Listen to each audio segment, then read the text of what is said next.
they're on.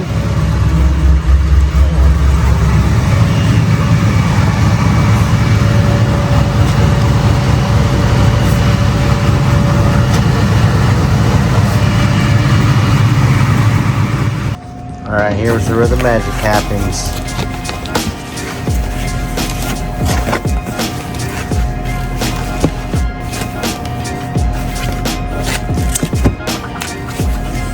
Boom. Whoa. Look at that thing. This thing will take 10 rib belts. And there it is. Dedicated Motorsports 10-inch lower overdrive pulley. Man. So we're going to go from a 9.45 to a 10-inch. Right now we're at 19 PSI. This should put us at about 22. And the guys that I know that are using similar combo to mine with this exact combination, 3.0 upper and a 10 lower, they're all 1100 plus horsepower. Okay, here they are side by side. I mean, man, it's a pretty big difference. I mean, this 10 is freaking, whew. I mean, look at that. Look at that. That's chunky. It's gonna work. All right. Hopefully this gets us up to 1100 rear wheel. And then that's it. I'll be a happy camper. Boom. There it is. The 10.0 in all its glory. Look at that thing. Man, that thing is huge. And it just barely is, as you guys can see, there's like a 1/4 inch of clearance on these lines. They said they would interfere with it, but look. See, it still has like a 1/4 inch from that line. So we're good. We are good. 10.0, baby. Can't wait. Get a shot in there. Might have to get a light in there. But that's where we thought the clog was. Check her out, guys. So here's the expansion valves side by side, old and new. They got the same part number. They look identical, as you can see. There's the old one and the new one.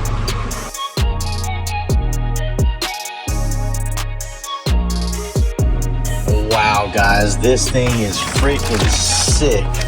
So, I am still going to be running the killer chiller, as you know. I'm working on it now. And then eventually switch over to the inner chiller. What this is for secondary means of cooling. So like, I don't want to rely on the AC 100%. I just want to use it when I have to keep the manifold temperatures down.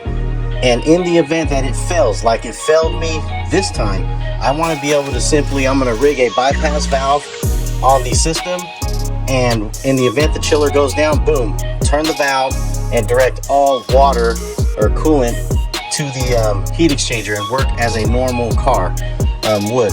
But in this case, it's going to have a badass AFCO dual core freaking heat exchanger with dual fans, or 10 degrees over ambient, something like that. But you know, during the winter, if we're out there doing pulls and it's 50 degrees, so that means my coolant would be freaking 60 degrees. Dude, that's good.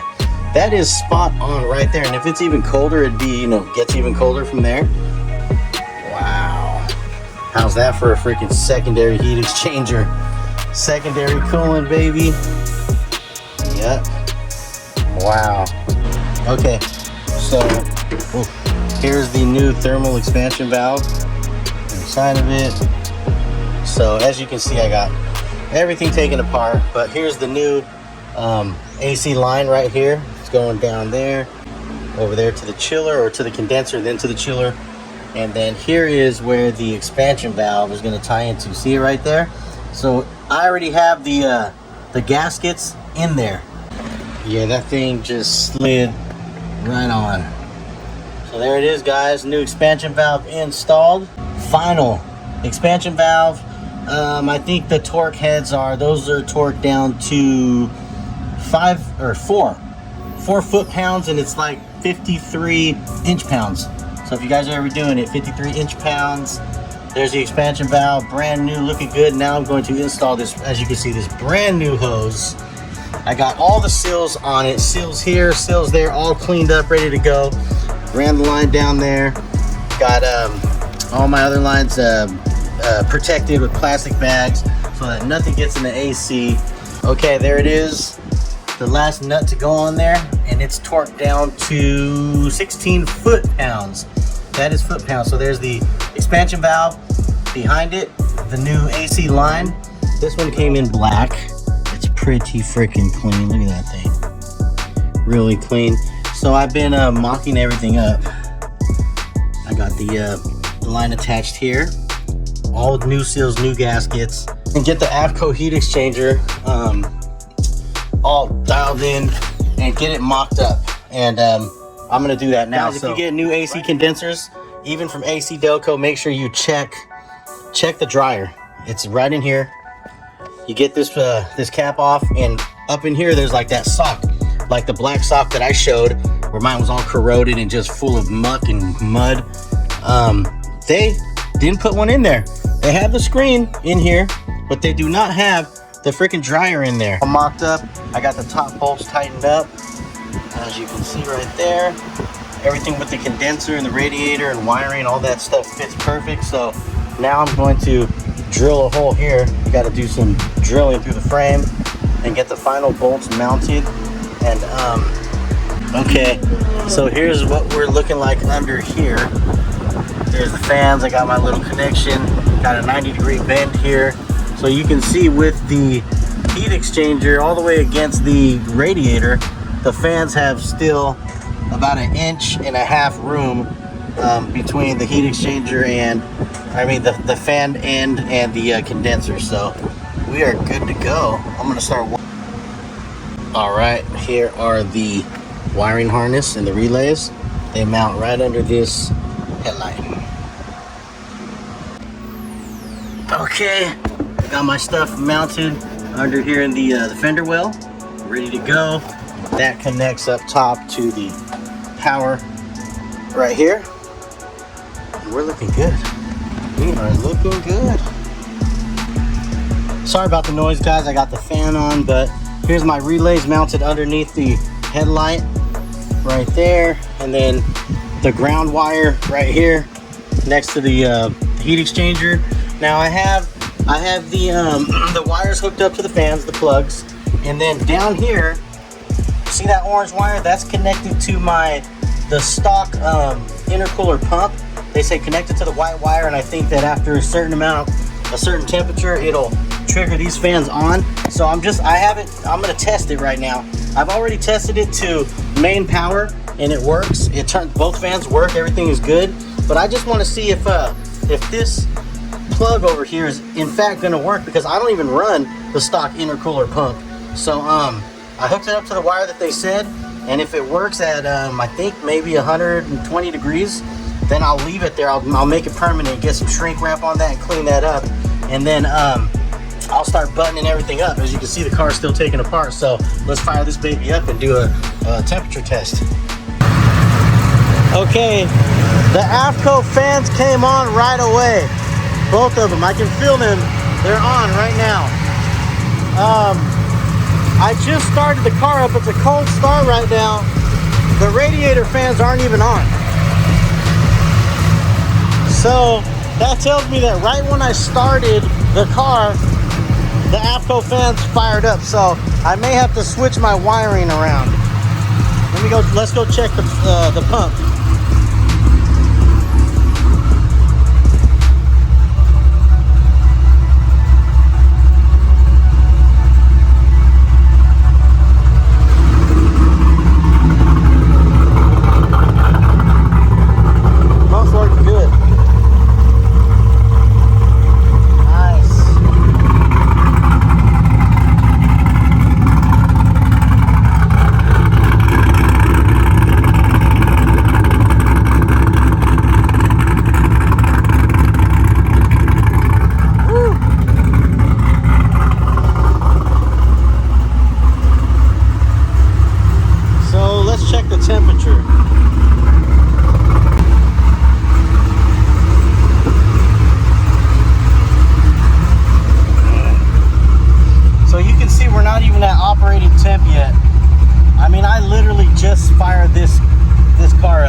165.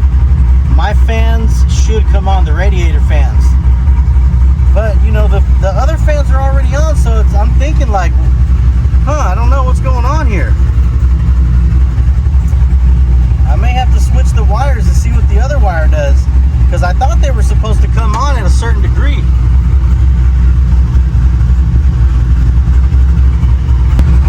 Okay, the coolant's at 187 degrees, so let's go see if the fans came on.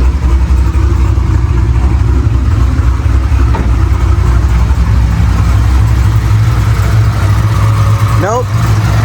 As you can see, they're still off. They should kick on any minute though.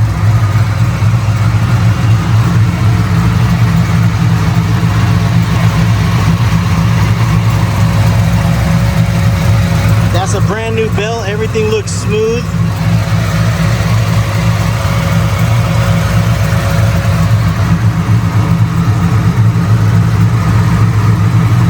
Alright, we're good there.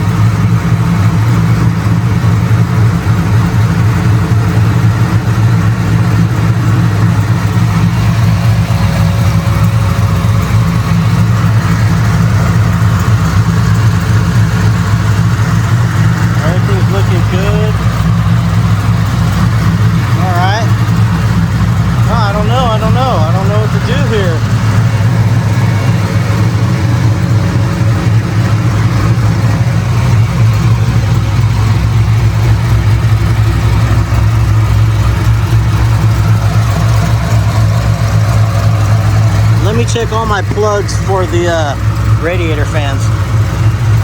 Okay, the fans came on. You can see them spinning right there. All good. All right. Everything is working. Okay, something very interesting, guys. I switched the wires, and when you turn the key, fans stay off. When you start the car, immediately the fans come on. Now, after I switched the wire, I waited for about 15-20 minutes, and just in case, you know, it was reading off temperature, but it still came on. So I don't know what I'm gonna do. He wants to finish the tune. He says the tune ain't done. He says it's still running rich, and he still hasn't finished that tune completely, so he still thinks there's more in it. So we're gonna do final tuning at 9.45 lower, and then I'll go back there with the 10.0 and I think I'm gonna do a race gas tune with the 10.0. You know what I mean, to put it on real kills. So if I really wanna go out there and do some drag racing, I will switch the lower pulley, which is only 3 bolts and a belt, and switch the tune over. So I think that's what we're gonna end up doing in the long haul. So yeah. All right. There's my, I got the lines all tied up. Yeah, they're good to go. So the only thing left now is to put the front bumper on and plug in these fog lights and stuff. I did switch the wire around under here, but it did the same thing. So I don't know what's going on with that. I'm just gonna leave it as is and ride this thing, man. I just want to get in it and drive it. So